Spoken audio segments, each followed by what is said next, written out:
Order. A message has been received from the Lords that the Lords agree to the Media Bill with amendments to which they desire the agreement of the Commons. The Lords' amendments are available online and in the vote office. Media Bill, consideration of Lords' amendments. Now, before we move to consideration of the Lords' amendments received today, I can confirm that nothing in the Lords' amendments engages Commons financial privilege. We will begin with the Government motion to agree with the Lords' Amendments 1, with which we will consider the Government motions to agree with Lords' Amendments 2 to 25 as listed on the grouping paper. I call the Minister to move the motion to agree with Lords' Amendment 1. Minister. Thank you, Mr Deputy Speaker. And it's a proud moment to be in this chamber at the moment of justice as the Post Office Bill passed its final stages. And coupling that with the return yesterday of our honourable friend, the member for Thanet South, it feels a privilege to be able to stand at this dispatch box. I rise to ask that all amendments to the Media Bill from the Lords be agreed to, namely that we retain the Reithian principles of public service broadcast and include an explicit reference to children's educational programmes in the public service broadcast remit. The Media Bill will enable viewers and listeners across our country to continue to access public service television and radio content as technology changes. The bill will also deliver the manifesto commitment to repeal Section 40 of the Crime and Courts Act 2013, which, if commenced, could have a chilling effect on the freedom of the press. I am tremendously grateful to the very talented Bill team in DCMS and everybody who has contributed and worked on this piece of legislation. It is the first communications law in 2 decades in this country, and I am proud, as Media Minister, finally to have delivered it. The question is that the House agrees with the Lords in their Amendment 1, and can I take this opportunity to say what an absolute delight and privilege and honour it was to be in the chamber yesterday when Craig took his seat post his sepsis. I visited Craig in hospital every week that he was there, and I have to say his resilience and positivity was an example to me. He really did raise my spirits, and I'm really delighted that he was able to come back yesterday. Yeah. Stephanie Peacock. Thank you, Mr Deputy Speaker, and I associate myself with those comments and indeed echo the Minister's comments about the Horizon Bill. I am pleased to be here tonight to see the final passage of the Media Bill. It has been 20 years since the last broadcasting laws were introduced, and in that time the media landscape has changed dramatically. This bill ensures our broadcasting sector can continue to thrive with regulation fit for the modern era. The measures in the Media Bill have been through several layers of scrutiny, from the White Paper to the pre-legislative inquiry conducted by the CMS committee. I thank the committee for their work, and I would like to take this opportunity to say some other thank yous as well. Firstly, the range of stakeholders, including those throughout our broadcasting sectors who have engaged so extensively with the content of the bill. The noble lords, including, of course, our Labour Lords team, the civil servants and officials, as well as the ministerial team opposite. I'd like to thank my office, in particular, Anna Klingon. Whilst Labour would have added some further measures to future-proof and strengthen the bill, I am pleased to very much welcome its passage this evening. And further to this, I am happy to support the amendments before us tonight from the other place, as I believe they will strengthen the position and purpose of our public service broadcasters. Firstly, it is right that the fundamental Reithian principles of public service broadcasting are reinstated, and it is very important that educational programming for children and young people has an explicit basis in the bill. Labour have spoken in depth at every stage of the bill about the importance of children's access to public service content, including educational content. Now, as we enter a general election, our media will play an incredibly important role in holding all of us who stand for public office accountable, whether that be our public service broadcasters, our commercial radio and television stations, or our local media outlets, including, of course, my local paper, the Barnsley Chronicle.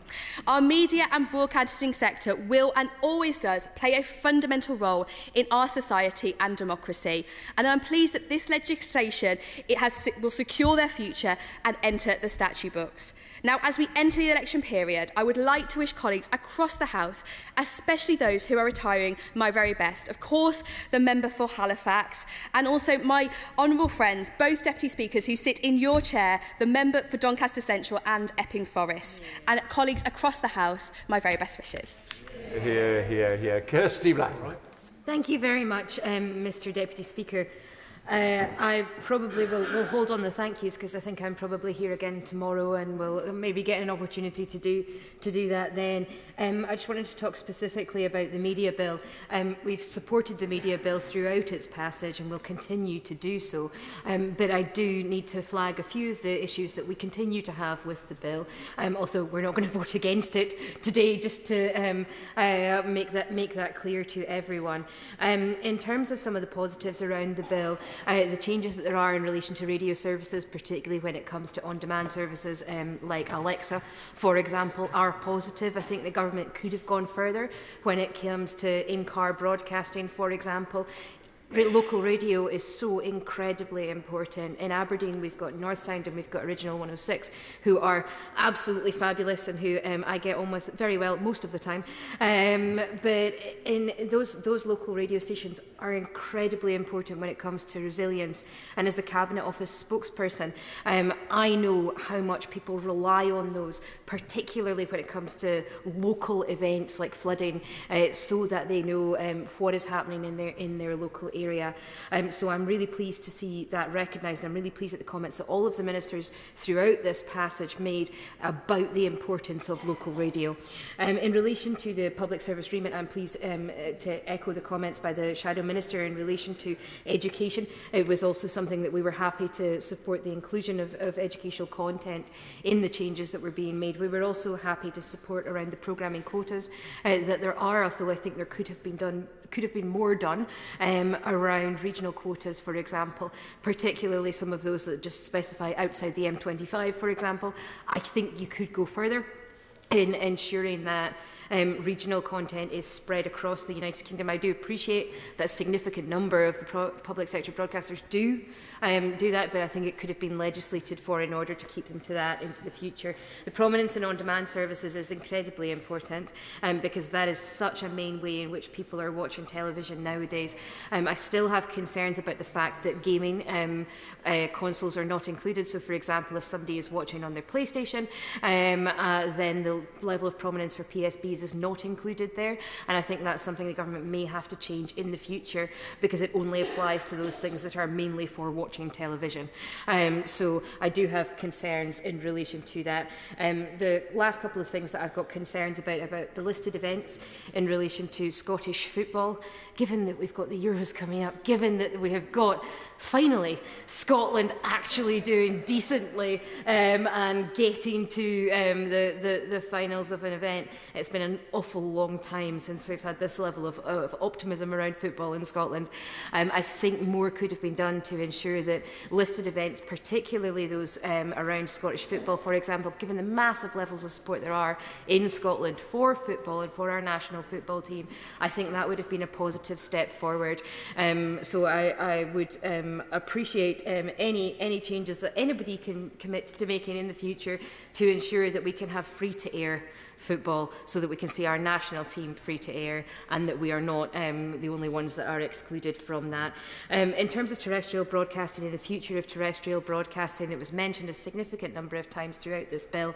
I do appreciate the government's commitment, ongoing current commitment to terrestrial services and to the ability of individuals to access that, again from a resilience point of view and from ensuring that people are not excluded from being able to watch television if they do not have fast internet services. I do have concerns about this. The main concerns that I have is that we are accidentally going to end up with terrestrial broadcasting services being dismantled because there's not going to be a commitment into the future for this, or not necessarily being dismantled but not being invested in order to keep them going for long enough so that people can continue to access those services. I think the next government will have to make commitments around that in order to ensure that post-2020 2030 we do have access to those services. And then the last and probably the biggest concern that I have around the bill is around Section 40 and the changes that are being made. It's Clause 50 in the bill, I think, but it's Section 40 that it changes of the Crime and Courts Act 2013. I think there were many promises made to people after Leveson. There were many victims of press intrusion whose lives were devastated by journalists who were not acting in an ethical way. We know that the current system of press regulation is not nearly as good as it could be. I do appreciate the government's position that Section 40 is inappropriate and that they disagree with the way that Section 40 could have been implemented, should it ever have been implemented. I do understand that. However, there is nothing being put in place in order to ensure that that proper regulation does happen, in order to ensure that when people are able to contact the press regulator, when they contact IPSO, that they do get proper redress. I think there is a balance to be found between the situation where the government disagrees with the position of state-owned or state-backed regulation for the press, and we disagree with the position of self-imposed regulation on the press, especially when they seem to be able to do what they want and IPSO upholds so few complaints. But my biggest concern about Section 40 and the removal of that is that promises were made to those victims. Promises were made to those victims during the Leveson inquiry and after the Leveson inquiry. They were promised that the system would improve. The system has not seen significant improvement, and the government's withdrawal of Section 40 with nothing proper and sensible in place to replace it means that we continue to have that risk of press intrusion. We continue to have that risk of a situation where people could find themselves in the same position again and have no opportunity for redress. And Mr Deputy Speaker, as I made clear at the beginning, I am not going to oppose this bill. The SNP has been supportive throughout the passage of this bill. Just the last thing on a personal note on this, I did the media bill because my colleague, the culture spokesperson, was unavailable at that time, and I ended up leading the bill. I had to learn a huge amount in a very short period of time in order to take on leading this bill for the SNP, and I am indebted to all of those organisations who gave me briefings, who sat down and spoke to me, who answered all of the stupid questions that I brought to them. I am genuinely indebted to all of the work that they did in ensuring that I could stand up in this chamber and in committee and not sound too stupid when I was speaking. Any mistakes that I have made are, of course, my mistakes and not their mistakes. So thank you very much for allowing me the opportunity to speak on this. We will support it, even though we do have those number of reservations. Of the House, Julia Lopez. Thank you, Mr Deputy Speaker, and I thank the Honourable Lady for Aberdeen North. She is an extraordinarily diligent Member of Parliament, and I admire her for it. And I simply want to say thank you to her and to my honourable friend for Barnsley East, apologies, for all the work that has gone into this piece of legislation. Since we have discussed all these matters at length many times before, I will simply say that I commend this bill to the House, and I'm very glad that we finally got here. Yeah. The question is that the House agrees with the Lords in their Amendment 1. As many of the friends say aye? Aye. And we know, I think the ayes have it, the ayes have it. We now come to Lords Amendments 2 to 25. With the leave of the House, I put a single question on the Government motions to agree to Lords Amendments 2 to 25. Minister to move formally to agree to Lords Amendments 2 to 25. To move. The question is that this House agrees with the Lords in their Amendments 2 to 25. Does Madam say aye? Aye. As we know, I think the ayes have it. The ayes have it. And that concludes consideration of the Lords Amendments received today relating to the media bill. Congratulations.